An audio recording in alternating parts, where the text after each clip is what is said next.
사랑하는 믿음의 가족 여러분, 안녕하십니까? 요한계시록 20장 4절로 6절 말씀입니다. 또 내가 보좌들을 보니 거기에 앉은 자들이 있어 심판하는 권세를 받았더라.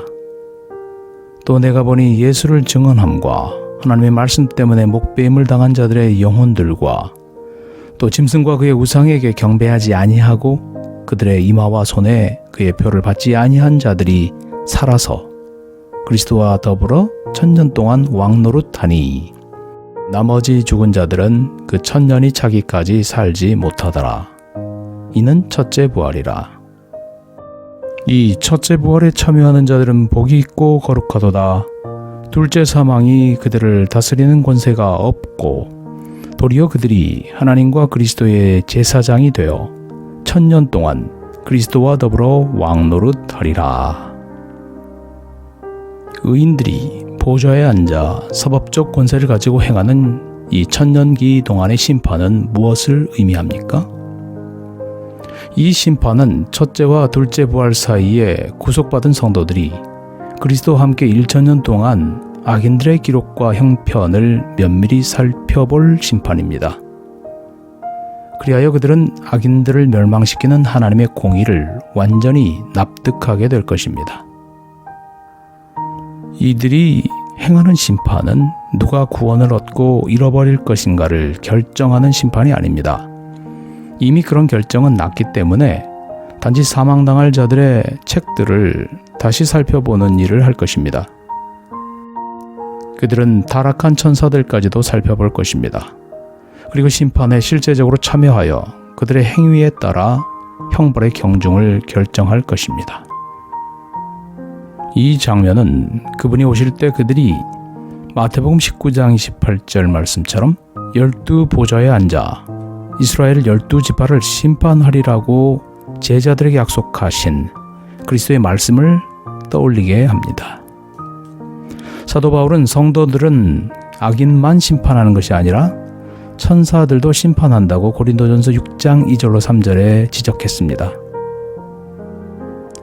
천년기 동안에 하는 성도들의 심판은 사탄이 대쟁투의 시초부터 제기한 하나님이 우주에 펼치시는 통치가 정당한 것인가 하는 의문에 대한 것입니다.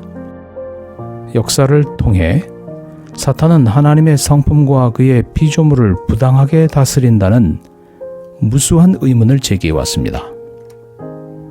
천년기 동안에 하나님은 자신이 구원하신 인간들이 하는 심판에 자신을 피고의 위치에 내놓으십니다.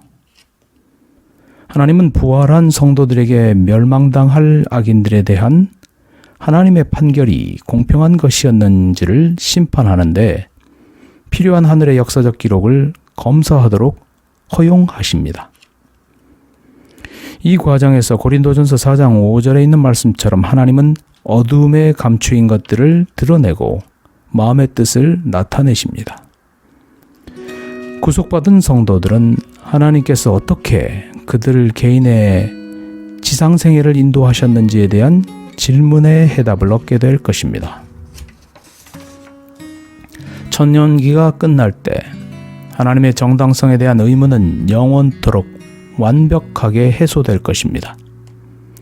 사탄의 고소는 완전히 반박당했습니다. 하나님의 백성은 자신들뿐만 아니라 온 세상에 대한 하나님의 사랑과 돌보심이 얼마나 위대한가를 의심의 여지 없이 알게 됩니다. 그들은 이제 최후의 심판에서 하나님의 공의로운 행사를 직접 목격할 준비가 되었습니다. 천년기는 의인의 부활로 시작해서 악인들의 부활로 마칠 것입니다. 첫째 부활은 영생, 둘째 부활은 영멸을 의미합니다. 이에 대해 예수께서 선한 일을 행한 자는 생명의 부활로, 악한 일을 행한 자는 심판의 부활로 나오리라고 요한복음 5장 29절에 말씀하셨습니다. 생명의 부활로 나오는 첫째 부활 때는 불멸의 몸으로 일어나지만 심판의 부활로 일어나는 모든 사람들은 죽을 때의 모습 그대로 저주의 흔적을 가지고 부활할 것입니다.